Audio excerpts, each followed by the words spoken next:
Здравейте! Здравейте на всички, които сте на моя канал Вълшебни приказки Старо. Включвам се да разгледаме енергията по една много интересна тема. Ще бъде бързо, кратко видео наистина този път, за да видим основната енергия.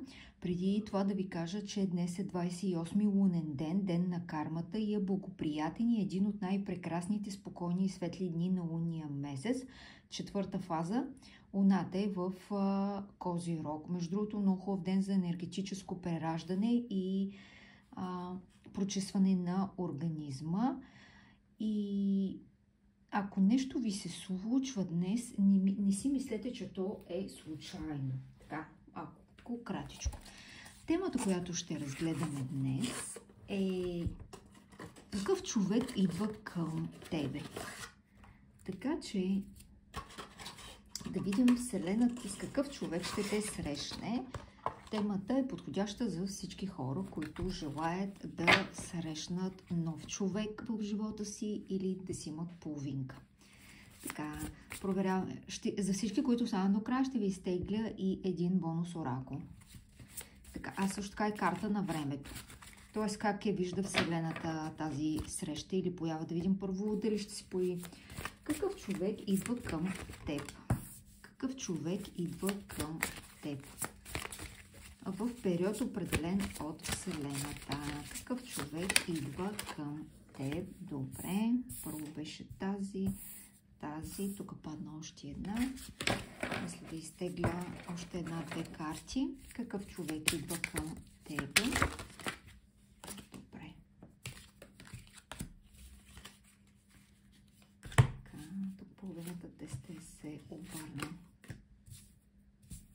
Между другото, тези карти ги пробвам, ги използвам много рядко, но много ми харесва тяхното изображение външно с това око. Вижте колко е красиво.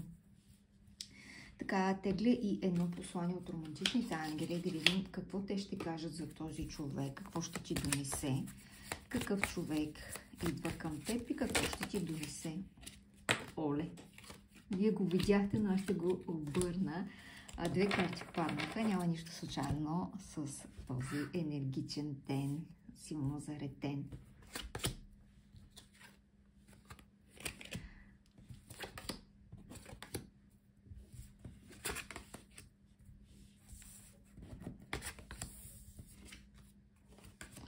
Само ще ви кажа, че към вас идва един човек, който търси вас, който дълго време се колебае, кой човек да избере, дълго време може би е прескачал от човек на човек, търсил е точно неговия човек. Това е човек, който също така трудно взима избор, но това е човек, който определено желае да има семейство и да сключи и да създаде едни стабилни отношения. Това е човек, който е готов за сериозни отношения. 4 жезли е карта на бракосъчетанието, на това да празнуваме този ден, когато си избираме нашия човек, нашата сродна душа.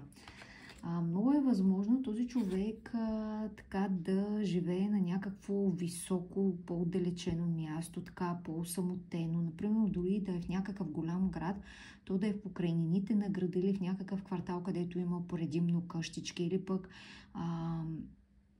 може да е до градче или селце близо до голям град. Този човек обича пространството, обича да си има хубава тераса, да си има градинка, да има гледка. Сега, това е човек, може, който дълго време да е пътувал, да е живял някъде в чужбина. За мен, пак се повтарям, той трудно прави решения. Особено когато избира своя човек, трудно прави решения. Това е човек, който не е случайен. Това е човек, който е едно жълъче, който е все едно ни е изпратен от Вселената. Това е тази карта, която се появи. Това означава, че има една хвърлена във въздуха монета. Тя още не е решила дали да бъде Изи или Тора. Асо Пентакли е нашия късмет. Асо Пентакли е това нещо, което винаги сме чакали и което го намираме рано или късно, макар че доста време може да сме чакали. Той човек, пак ви казвам, е водил доста вътрешни битки и външни със себе си. Може да е бил предаван, може да си е тръгвал от нездравословни отношения. За мен това е човек, който е претърпял и някакви отношения токсик. Това е човек, който много се грижи за себе си и умее да изпълнява желанията си. Сега ще си опитам да така помоля Таро, да видим дали ще ни излезе някаква конкретна личност все пак, защото тук повече е като описание по тези карти, но все пак без да насилваме Таро.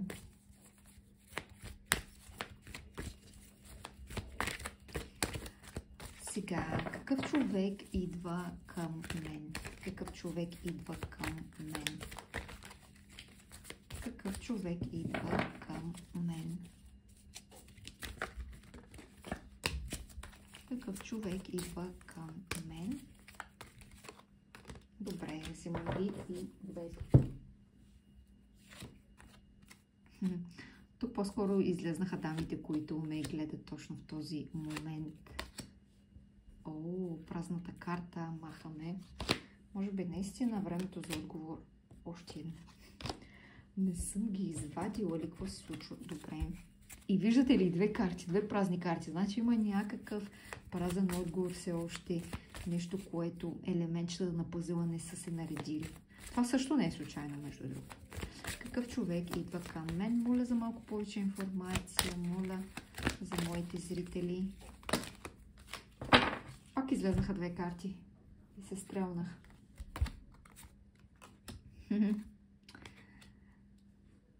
Така, възможно да ме гледат жени, които са въздушни, имат въздушна енергия, въздушен асцендент, които обичат правилата, които могат да бъдат студени, които могат така да режат и да практикуват доста сериозна професия. Това е кралица Меч, една от най-властните кралици в Таро. Припознавате ли се в тази кралица? Водолей, Везни или Близнаци? Хората на моменти може да ми мислят много студени. Така, към вас идва човек, който е възможно да бъде на разстояние или много да пътува. Но за мен това е човек, който е на разстояние от вас. Това е човек, който си е тръгнал на някъде и идва към вас. Тоест, напуснал е някакви отношения и тръгва да търси новото. Не иска да се връща към стари отношения. Той иска да продължи напред. Оставя 8-те чаши и тръгва да търси 9-та чаша, която да му носи удовлетворение, радост и пълнота в живота. За някой от вас, мили мои, това ще е един доста игрив рицар меч. Рицар меч, извинявам се, рицар жезли. За някой от вас рицар меч. Така. За някой от вас може да е лъв, овен или стрелец, човек, който обича да рискува и така има много младежки дух, много огнен. Може да го срещнете и на път. Тук имаме може отношенията да ви започнат като едни така лежерни, романтични, сексуални отношения. Възможно е този човек да живее и работи зад граница, при пътешествия зад граница нещо си получи или пък да вие да пътувате, той да пътува, някакво разстояние, виждам и далечни страни. За някой от вас е възможно ново местожителство, но определено тук за повечето от вас ще е нова връзка с нов човек. Или пък по някакъв повод, по някакъв бизнес контакт да го срещнете този човек. Продължавайте да имате вяра, защото реализация на вашите цели предстоят. С този човек ще имате много страст, много енергия ако сте в застояла ситуация, тя скоро ще се промени и то доста с нови и силни енергии. Като любовник този човек е доста вълнуващ, доста така ви изпепелява от страст, но тук определено за някой от вас ще има пътуване. Това може да е човек, който идва отдалеч и човек, който оказва силно влияние върху нашият живот. Така че за повечето от вас е един рицар жезли. Може да започне и много така, чисто без никакви ангажименти от нито една от страните отношения. Между другото и това да прерасне в една сериозност, между другото. Колкото и да е такъв игрив този човек, колкото и да е така приключенски настроен, той в крайна сметка иска да уседне и да се превърне в един крал жезли. Така, Като послание от романтичните ангели, тази карта видяхте как изкочи. Върнете си на пауза да видите, тя се обърна, но аз исках да бъда като изненада. Към вас идва вашата soulmate, сродната ви душа. И вижте какво е посланието. Да, това е твоята сродна душа, човек, който винаги си чакал, soulmate. Вашите молитви, вашите афирмации и визуализации помагат да се появи, да ви донесе Вселената това, което вие желаете. Все едно обаждаме се за нашата сродна душа. Вижте, тук имаме дублиране. Soulmate, soulmate. Т.е. вие си мечтаете за soulmate и тя идва към вас, тази soulmate. Пожелавам ви да бъдем много хубави карти от романтичните този път се появиха и то двойно потвърждение. Ще ви изтегля едно послание от мистичният оракул.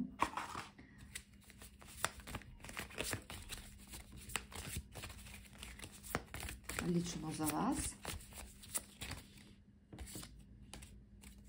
О, зайче, вселенски рубцан. Тук имаме любопитство. Между другото, ще ви е много любопитен този човек и той ще е любопитен към вас. Много интересна карта. Тя е и по-скоро такава символна. То затова е мистичен оракул. И от картите на времето ще ви... О, скъсах си ги малко. Така, от картите на времето искам да видим дали някакъв срок може да очаквате конкретен или пък послание.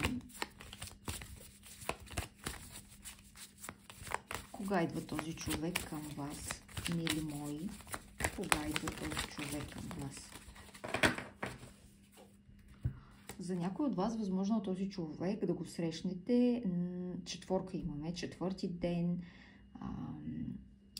по времето на рачешката енергия от 22.6 до 22.7 и уважавай твоите чувства. Respect your feelings. За някой от вас може да е до 4 месеца или в рамките на 4 месеца, за друг от вас да е след 4 седмици до 4 седмици. Тук мисля, че е такава приемлива енергията. Възможно този човек също да бъде от тази зодия. Но по време на юни-юли, когато много се и пътува, когато вие ходите някъде, тук идват различни хора нали, на почивка, да срещнете вашата сродна душа. Пожелавам ви да бъде.